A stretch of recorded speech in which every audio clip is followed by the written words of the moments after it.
Hello, everyone. It's Renee Baribeau, and I'm here with a wonderful spirit, Meg Beeler.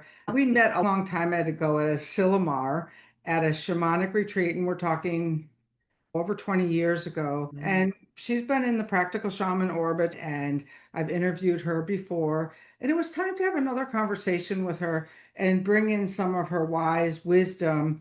Meg, welcome to the Practical Shaman Podcast. Thank you, Renee, and I just so appreciate all the work you've done over the years to bring the wind to people, to bring ceremony to people, to keep helping us find our roots and our pathways. So thank you. And thank you. And we also have the Peruvian overlap where we both were initiated with some of our rites in Peru. And we're going back, again, we're going back 20 years when Don Manuel Quispe was still alive and before Peru had really blossomed as a burgeoning tourist spot. Remember when we could go to Machu Picchu and go in after dark and do ceremonies? And I remember one time walking up with some of the guides and they took me back in and took me into the cave of the eagle and we did a ceremony, just the three of us, and then walked back down in the dark. You wouldn't get away with any of that stuff anymore, but back then you did. Yeah. And it was archaeologists were still discovering sacred sites that, of course, people knew, but we got to go to places. I remember being in Pisac and we drove up, we took a taxi up some back road and we walked in some weird way that nobody usually goes. And we were alone.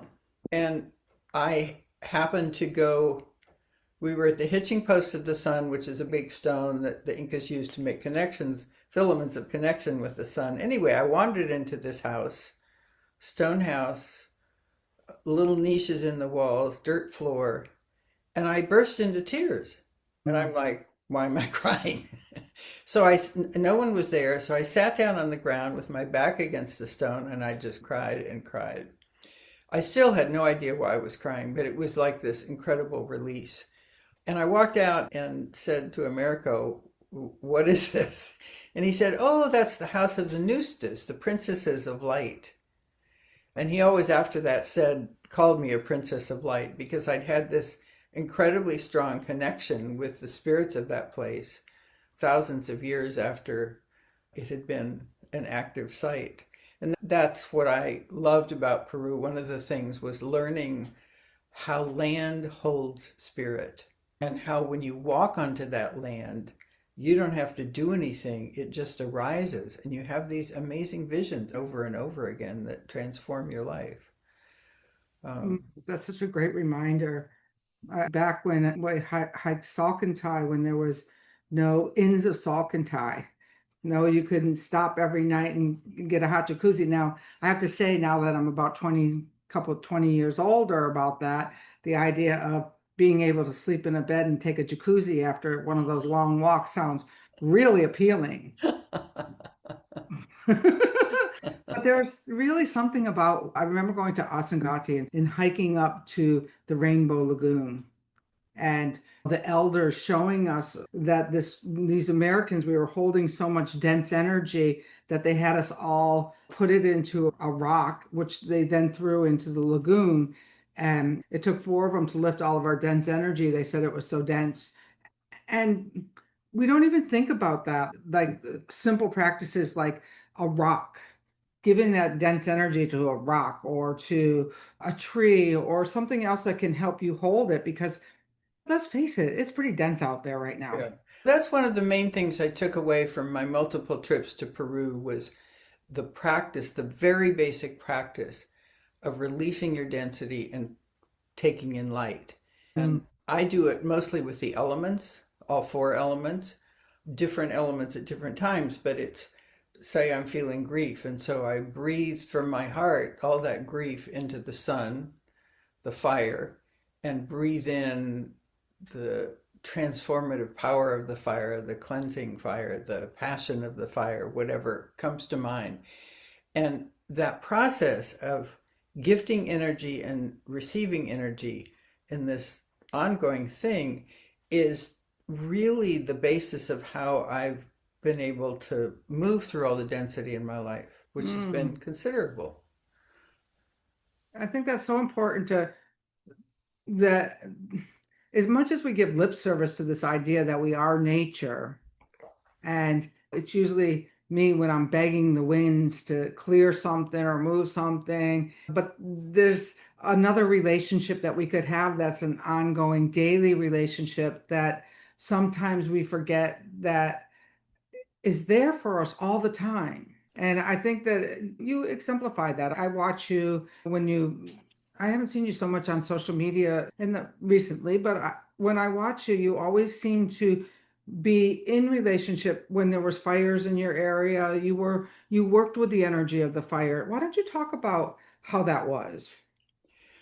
Oh, it's almost 10 years ago. It's shocking because it's still having a fire so close to your house. Fire was a mile from my house, and we had to evacuate and stuff. Having it so close makes it ever present in your consciousness. And every time we have visitors, I hear myself saying, "Oh, this happened here in the fire. This happened here in the fire," and they could care less, but it's still. Anyway, yeah, that was a wonderful time. We were staying at my friend's house. She was gone. The sky was brown with smoke. We're too stupid to wear masks yet. But I would go out to this buckeye tree in her backyard, away from everybody because we had a bunch of people in the house, and I would just rattle and pray in a way that I didn't usually do to for the fires to calm, for the winds to calm, to get balance. And it was all I could do, but it felt so full of heart to be in relationship with the tree and all the elements and just try to bring that balance that all of our teachers always were trying to bring balance. That's one of the essential things. When you and I first talked about having this conversation, it was near the spring equinox. It's been a minute. But I think it's important. I think about balance every day, and it's one of the central practices. Come back into balance, so then meet the world. And if I'm in balance, I am less likely to doom scroll. I'm less likely to react in my family. I'm just centered between earth and cosmos and breathing away. So I still think balance is important to talk about.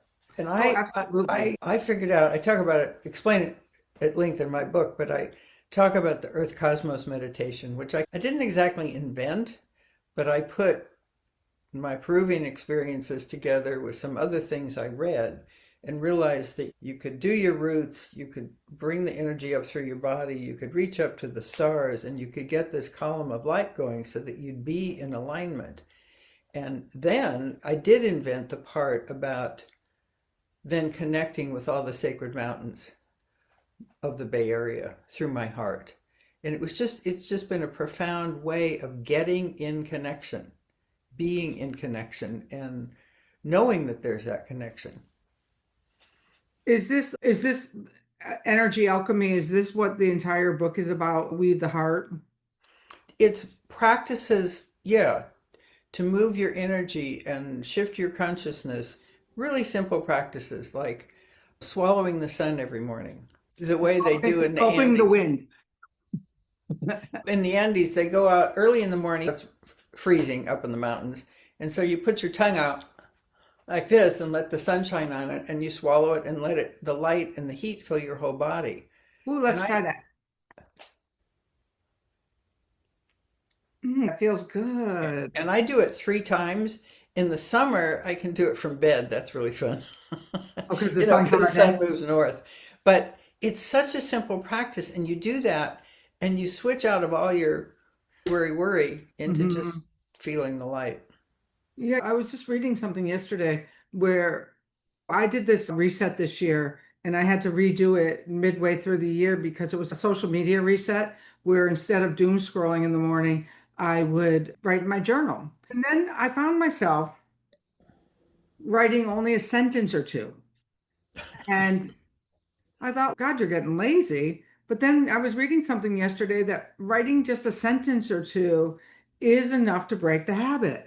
Now, as a writer, I don't handwrite that much. I usually use the typewriter for those kinds of things. So the idea of that, wow, I noticed that, but then it was all, this is the part. Somebody else on social media had it as a list of things that you could do. And all of a sudden I gave myself, oh, there's permission. That was a good thing. Instead of, wow, that shifted my energy. And so, whereas you sticking out your tongue or me writing one sentence, people listening at home, what is something simple, easy, timeless that helps you shift in the moment? So, number one, get your roots. Imagine your roots into the earth. And if you're a good visualizer, you can imagine the stones and the earthworms and everything. But roots are essential. Otherwise, you're floating up in the ozone and you could be knocked sideways by any old thing. Second thing is heart.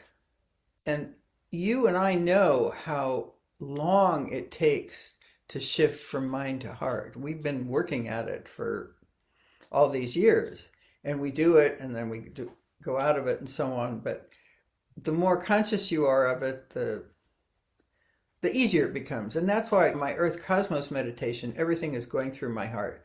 So I'm thinking about it every day. And the third thing really is alignment, I believe.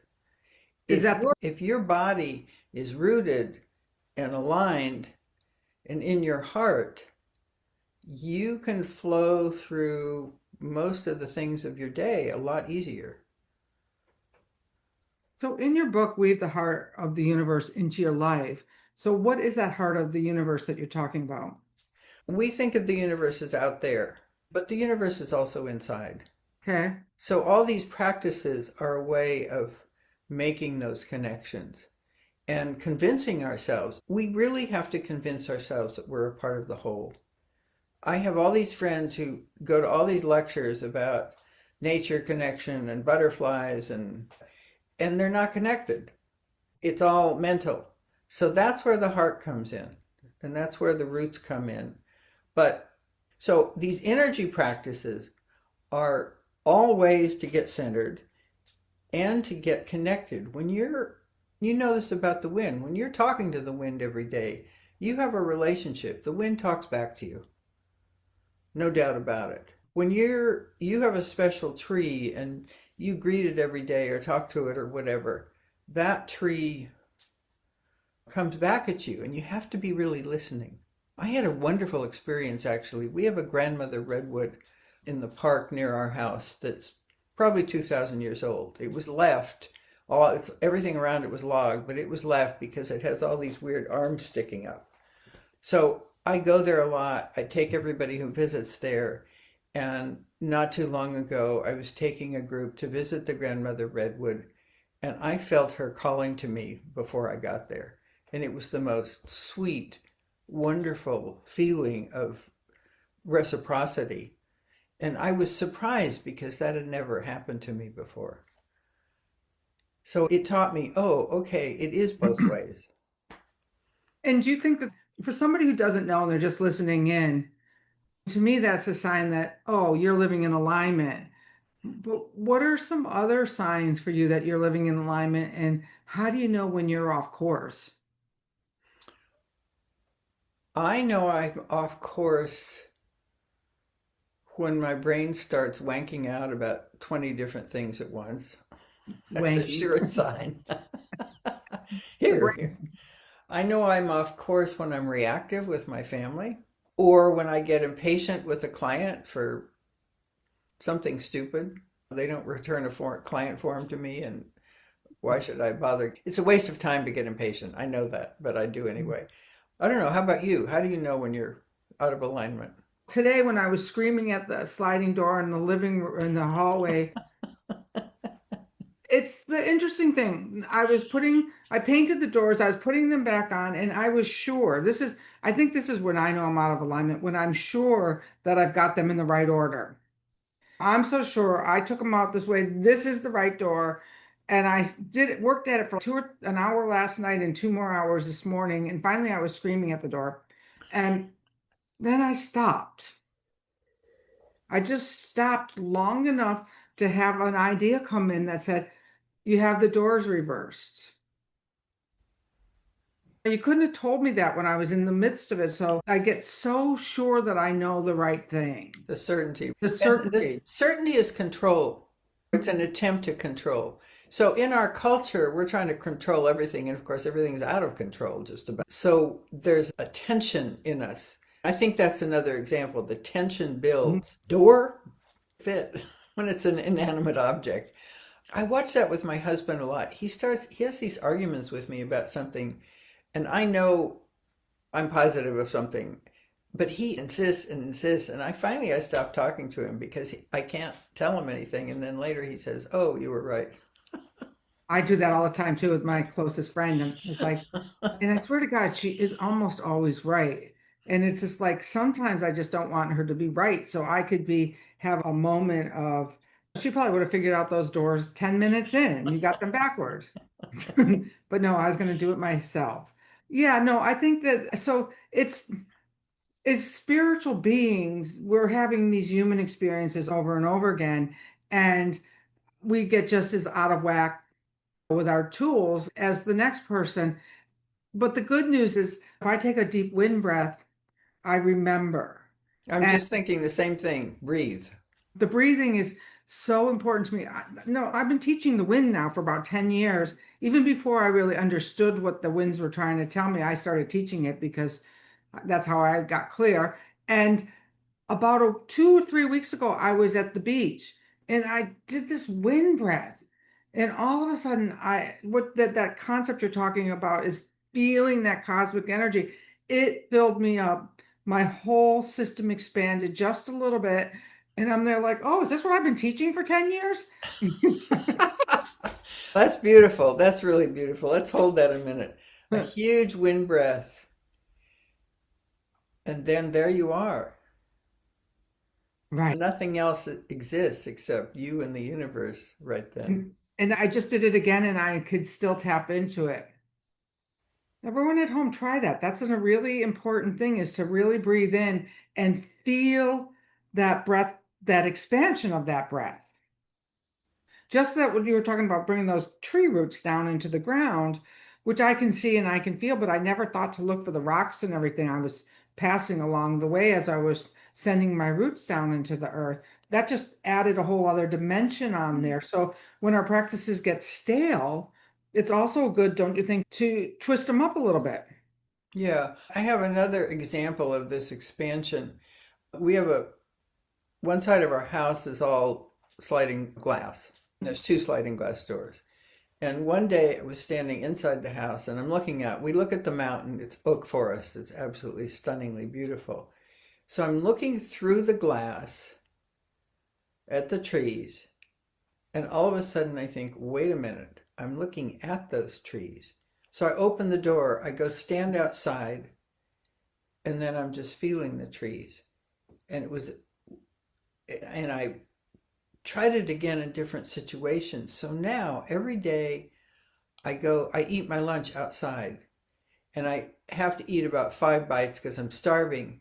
And then I breathe and I'm with the trees. I'm not apart from Mhm. them. And that's a field of energy. The whole mountain is a field of energy. The trees they're communicating with each other and the mycelium and all that. And I'm a part of that. So it Mhm. takes me being conscious of it, shifting, saying, "Oh, I'm here." And I don't know it's harder now when don't have so many in-person things, but I've been working a lot with fields of energy and people holding fields of energy and stepping into them and feeling how that's different, feeling Mhm. held by all these people, even if you're not best friends or whatever. And it's a switch I think it's switched from brain to heart, but it could just be a switch into receptivity. I love that Which because is one of the things I talk about in my book is receptivity because we are not good at receiving. yes, I totally get that. It reminds me of the story of one of my clients who her all of a sudden she had 15 minutes to leave her house in Pasadena and they were getting their shoes and their passports. And I don't even think they got the shoes. So she said that for her, this whole lesson was one thing was you were talking about going the fire. She flew back in, she's shamanic, flew back in into the fire that night and watched everything in her house burn from a perspective of that and saw what she was holding on to. But what she thought she was holding on to was the material things. But for the whole next year, I interviewed her for my new book coming out next year, The Practical Shaman, in case you're listening later. Was that people wanted to give to her and her family. Here's a place to stay. Here's a place. They got a place to stay for an entire year. And for us givers, healers tend to be givers, to turn around and say, oh, thank you. It's a really hard thing. How do you talk about that in your book? I have a whole chapter on receptivity, and just to remind us, because let me think of, do I have stories about it? I have a story about reciprocity, though, which is another one of the pillars of living your life that I talk about. We had gone a lot to this village called Muimarca, way up above Pakratambo. And so my friend who led groups and a bunch of women in the community had a fundraising thing because the women in the community did not have a house. The men had a house, the women didn't have a house. So we decided to raise money for the house. So we raised money, sent the money, and then we heard that the women took half the money and gave it to the men. And as a feminist who was trying to help the women have an equal thing, we thought, why did they give half the money? But in that world, keeping people from being jealous or envious and keeping the balance and keeping the peace was so strong that they automatically did that. So then they used the rest of the money to build their house. And it kind of whacked my brain around, try to understand that level of reciprocity. When you're in a reciprocal relationship like that, you're receiving all the time and you're giving all the time. And it's not so divided as it is with us, giving and giving and giving endlessly until we get burned out and cranky. Yeah, it's burnt out and cranky. We know that today. That was me with the screen door. But listeners, that's what we talked about before we came on. you're right. But when you were just talking about that reciprocity, and I think your book is down in the desert because I read it a long time ago, and I don't know if you can see it, but that's it. Need to pick it back up. I know it's in the desert and not with my books here, but because I was looking all over the house for it, and I'm there like, oh, it must be with my desert books. This idea of reciprocity, you just, again, with that breath that I had at the beach, you just made me think of it in a way deeper way. It's like today for me, tomorrow for you. I'm always thinking, okay, today I'm going to rake your yard. Tomorrow you're going to rake my yard. But what I forgot is that, and I get reminded all the time is, okay, I give out, but then I was given the wins. If I don't get one more gift my whole entire life, that was a huge one because up until then I kept seeking answers, seeking, and now I don't have to seek anymore because I have that relationship. And yet for some reason I fail to see that as the reciprocity for all of the work that I show up and do in my life. So I think that's a really important distinction. And that's why I talk about shifting your consciousness, because we start out in this culture of a consciousness of reciprocity. You go to Webster's and it says reciprocity is I give you something and you give me something back. That is not reciprocity as I learned it in the mountains. Reciprocity in the mountains is I give something from my heart and I know that it'll come back somehow, but I'm not worried about it. So there's a different kind of flow. And that's, I don't know, I do a lot of work on my land and I have a medicine wheel where I've held a lot of ceremonies. So it's a really powerful place. But this year, suddenly I realized in my meditations that there was I visualized it as a cup holding me. This land was holding me. And it was so beautiful. And now the whole mountain is holding me too, but I can visualize this cup. I can feel this cup under me and I just relax with that gift. And it's not tangible. So I can't prove it, but I feel it. You feel it when you feel the wind come into your chest, you feel it. And that's the part that's the sensory, the embodied, the feeling of things is so hard to get to in our mental culture. And people are rushing around. So meditation, I have done Vipassana meditation for practically my whole life, but I ran into a wall with it. It wasn't taking me where I needed to go. And I basically switched to not intentionally exploring shamanism, but I was dragged there. And going to the mountains was like, oh, I'm supposed to go to the mountains. It wasn't like a decision or something. And that, the shamanic work and the energy work is what gave me my ground and my practice. And like you, it's like the same thing as wind is for you. So I don't need to learn new stuff anymore. I do, but I'm not drawn to take 300 workshops like everybody else I know. And I think that's the important part, is that you said something in there about how sometimes we get complacent in our spiritual practices. That happened for me. That's right before I started taking the walk on the Camino, was that I had the solstice fire ceremony. Beautiful. The most I ever felt connected to the fire, and I had been doing it 10 years at that point. And I was like, I was pleased with myself, like I had done something. Yay. Yeah, but I was recording it. Nobody heard a word I said, or the word. No one heard my prayers. No one heard. No one. It didn't record. It Oh. was hundreds of people watching, and it's a moment between me and the fire with Mm. no words. And I didn't really care because I had that moment. Because usually I'd be like, "Oh my God, what happened? I didn't get it." But I had this moment.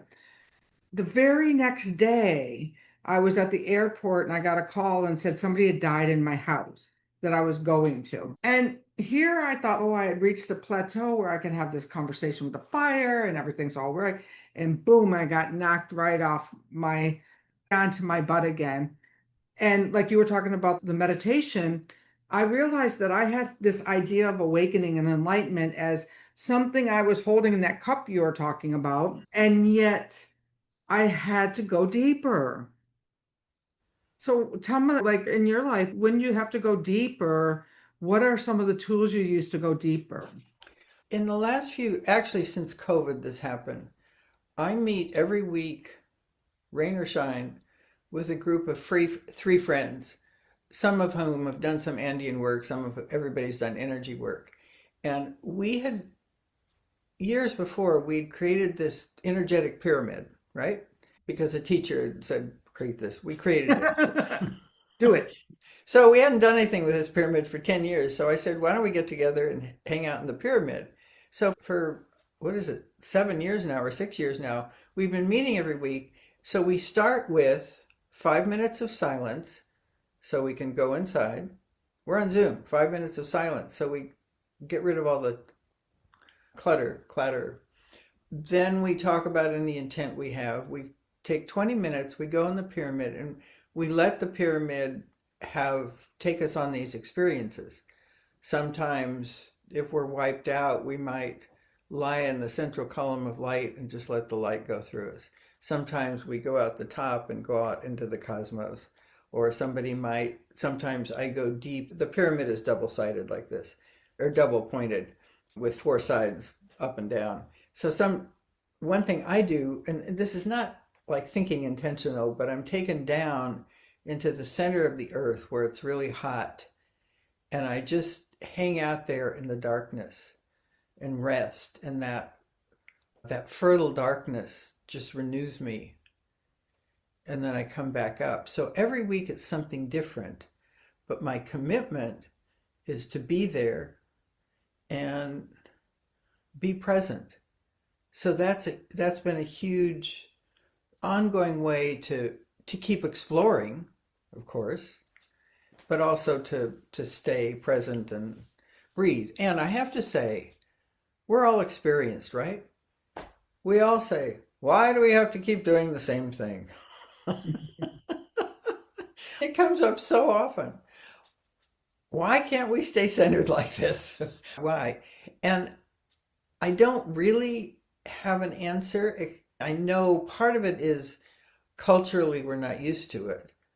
But part of it is we're shifting our whole framework in the world a lot.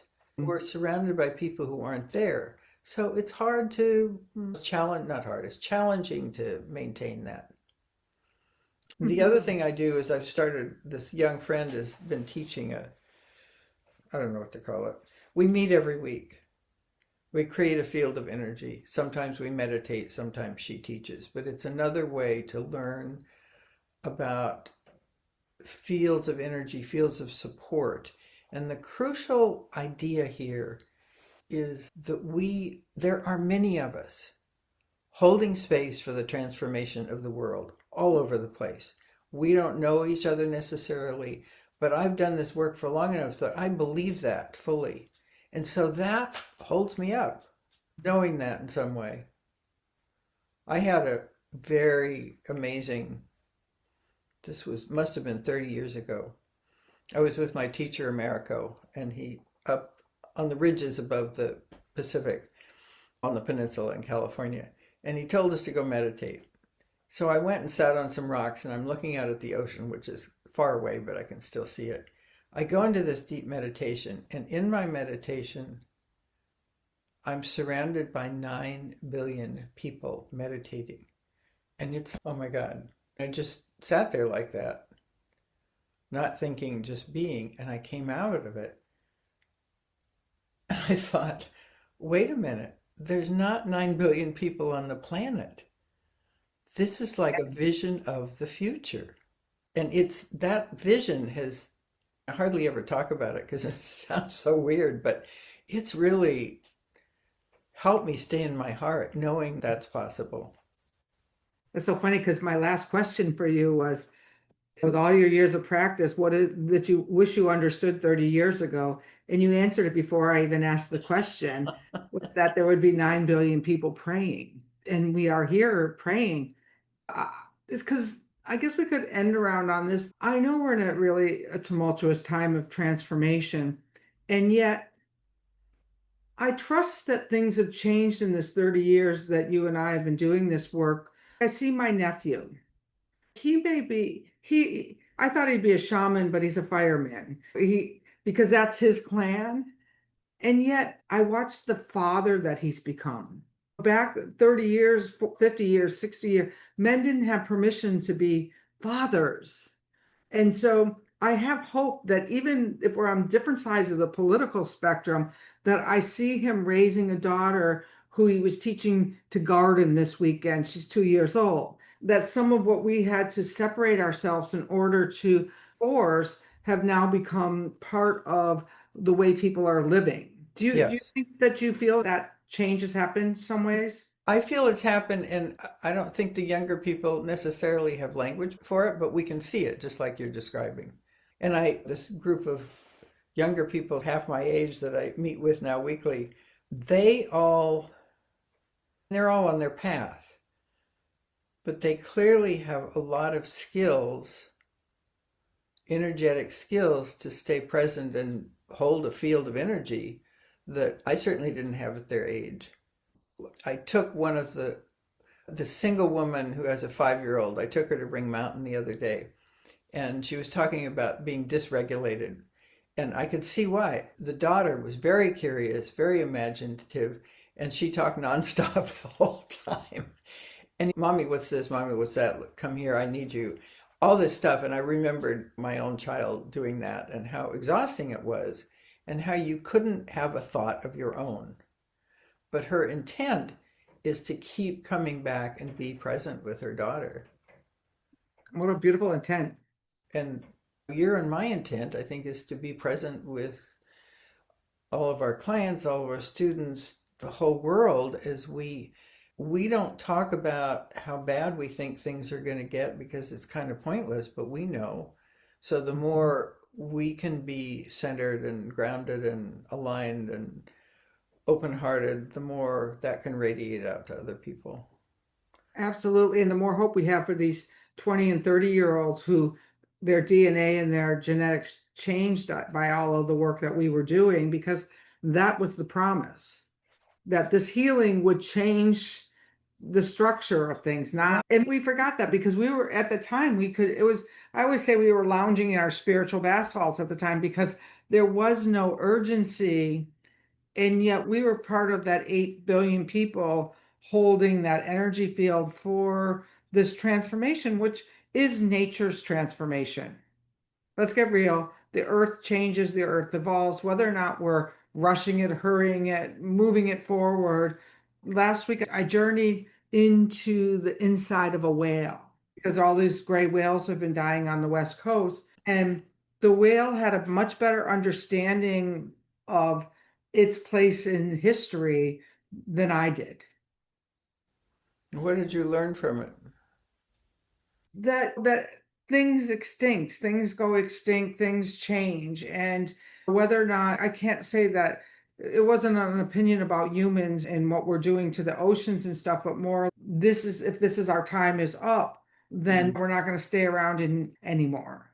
And I felt some kind of peace with that, at least because I was feeling really scattered and tattered about, I saw a whale swimming out in the harbor a couple weeks ago, and I'm there like, I hope that whale's eating and not dying in front of me. The trauma for me is, again, goes into my ego as opposed to having doing things like looking up how many gray whales there are on the planet. Or is this the last 10? But there's your heart that's feeling. And the heart's what sees when you go on the journey. And the heart's what listens to the whale and understands, oh, there's something else.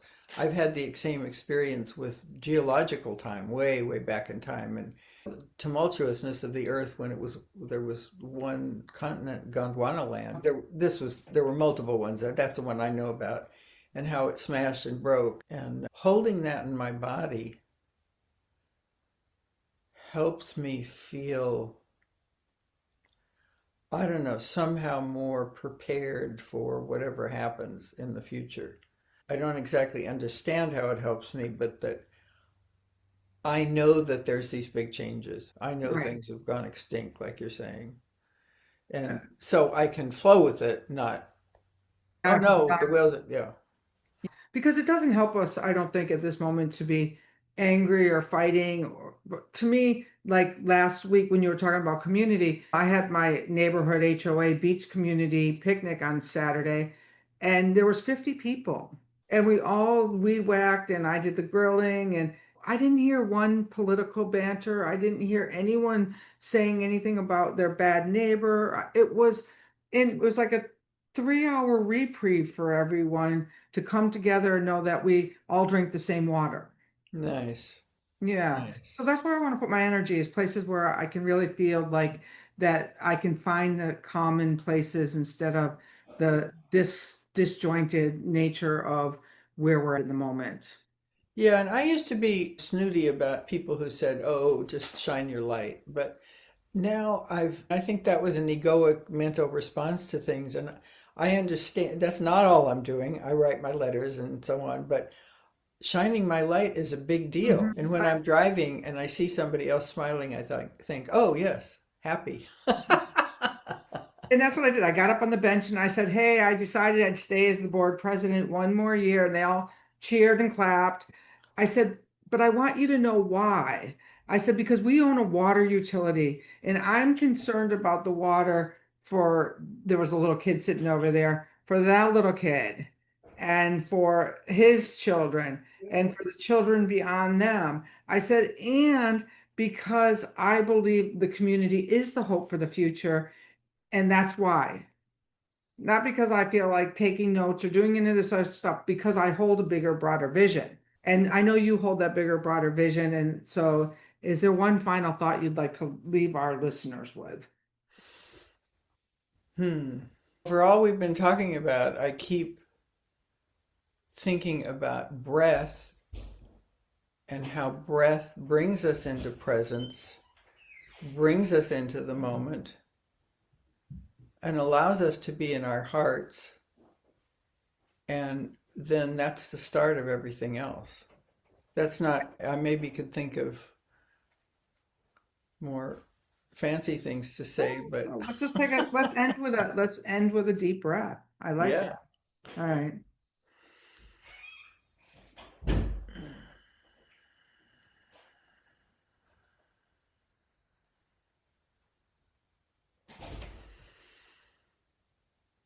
And I feel your breath mingling with mine. I love that. Nice. And for all of you though at home, would you hold up your book one more time too, so they can grab a copy of Can Read you? the Heart of the Universe by Meg Beeler, but into your life. But you could just grab it for the universe anyway. We want to thank you and keep shining those lights. No, thank you. It's been really fun to spend an hour with you.